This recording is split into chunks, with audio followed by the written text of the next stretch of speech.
Ok, donc, on avait vu la dernière fois différentes formes d'énergie et les conversions qui pouvaient s'opérer au cours de différents phénomènes, en observant une chose particulière, l'énergie qui était contenue dans la matière et qui était libérée au cours des transformations chimiques, qu'on va appeler correctement l'énergie chimique. D'accord ? Transformation chimique, énergie chimique, les deux sont liés. Et que cette énergie contenue dans la matière, au cours des transformations chimiques, pouvait se transformer en différentes formes. C'est pour ça que je vous ai remis les deux images qu'on a vues la dernière fois.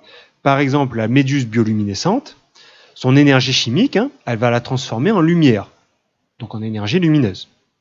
Dans le cas du moteur, l'essence et la transformation chimique qu'il peut y avoir avec l'essence et l'air, cette transformation chimique-là va être libérée en mouvement, votre moteur il va tourner, donc en énergie cinétique, et en chaleur parce que votre moteur va chauffer, donc en énergie thermique.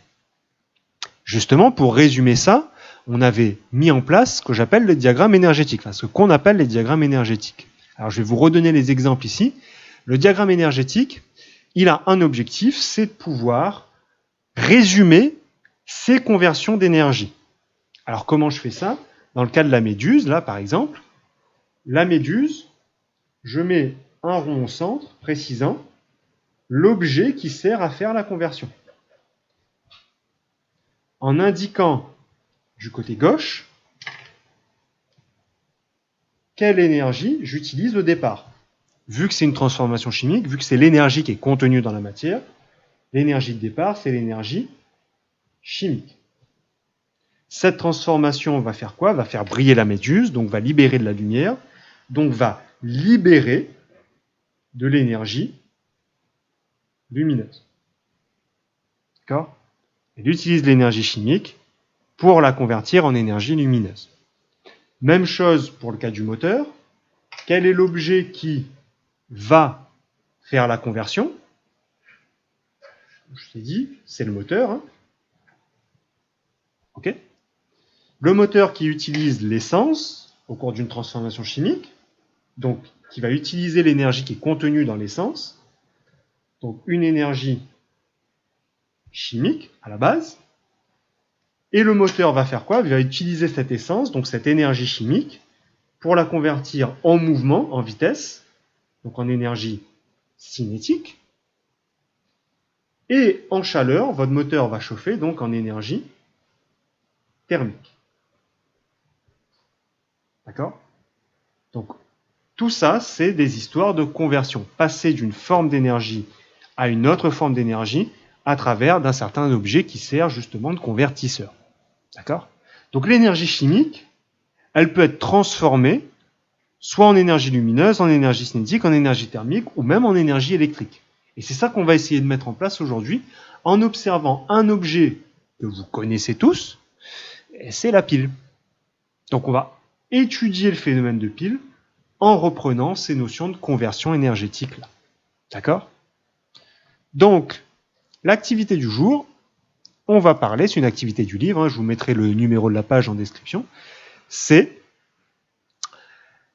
parler des piles électrochimiques. Alors, pile électrochimique, c'est un nom très barbare pour simplement parler de piles, parce que les piles que vous utilisez, c'est basé sur ce principe-là. D'accord?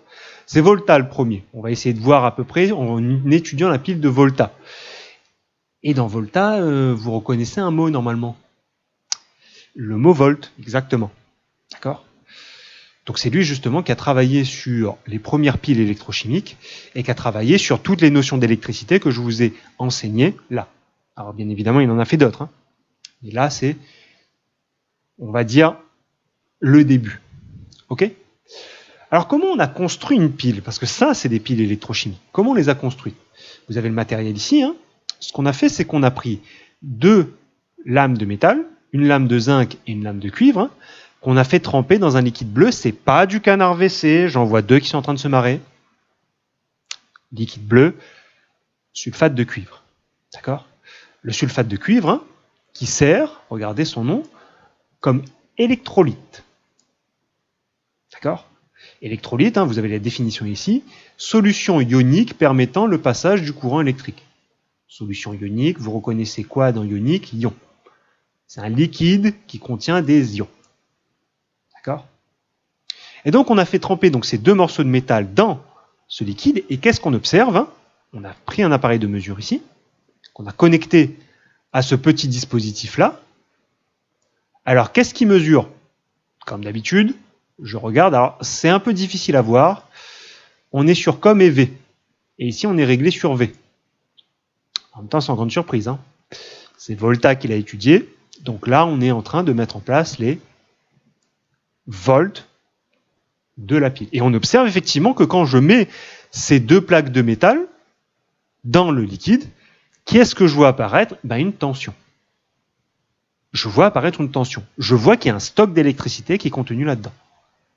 Qu'est-ce que je fais dans la figure 2? S'il y a de l'électricité, autant essayer de faire fonctionner un truc. Et oui, ce que je fais, c'est que je connecte ce dispositif à un moteur. Et qu'est-ce qui se passe? Il tourne. C'est beau. Quand je mets deux plaques de métal dans une solution électrolytique, il tourne. Sauf au bout d'un moment donné, il s'arrête par contre. C'est un peu dommage. Bon, trêve de blagues un peu pourries. Là, je vous ai un peu expliqué les grandes lignes de l'expérience qu'on a mis en place ici. D'accord? Comme d'habitude, si vous êtes à l'aise, vous mettez la vidéo sur pause et vous attaquez les questions 1, 2, 3, 4, 5, 6 et 7. Celle-là, elle n'est pas hyper compliquée, vous pouvez faire le pour aller plus loin. D'accord? Sinon, comme d'habitude, je vais faire l'explication question par question. D'accord?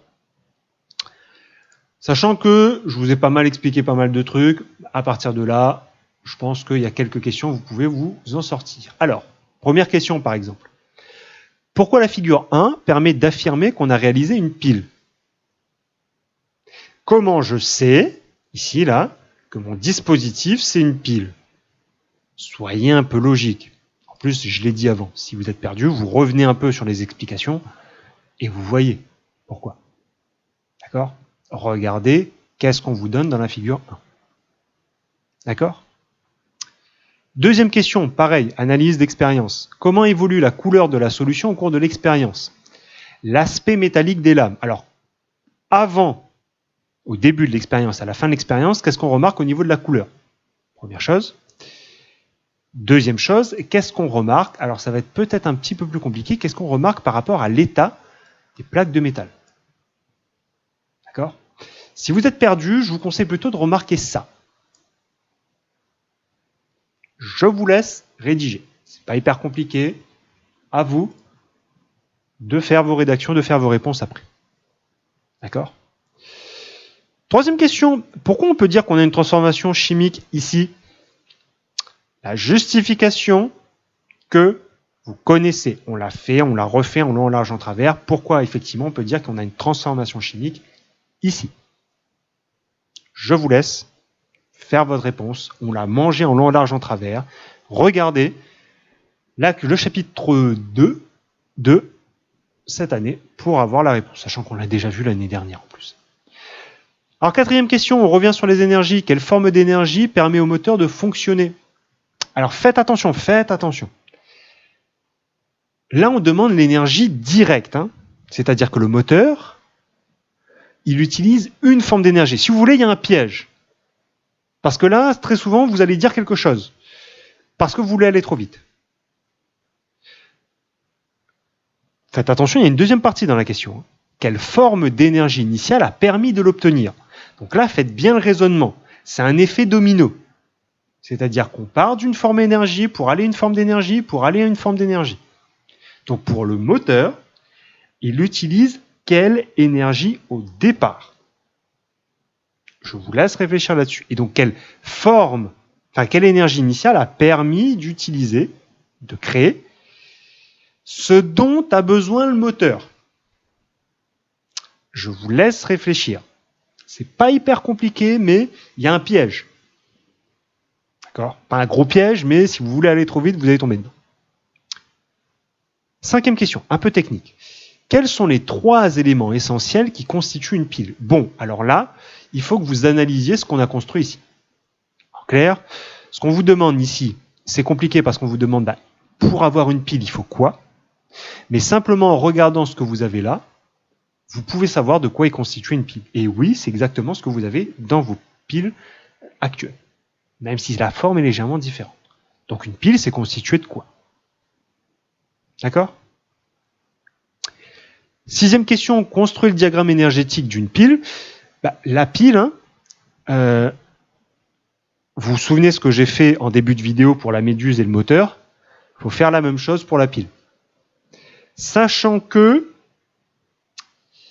faites gaffe, il y a une perte qui existe.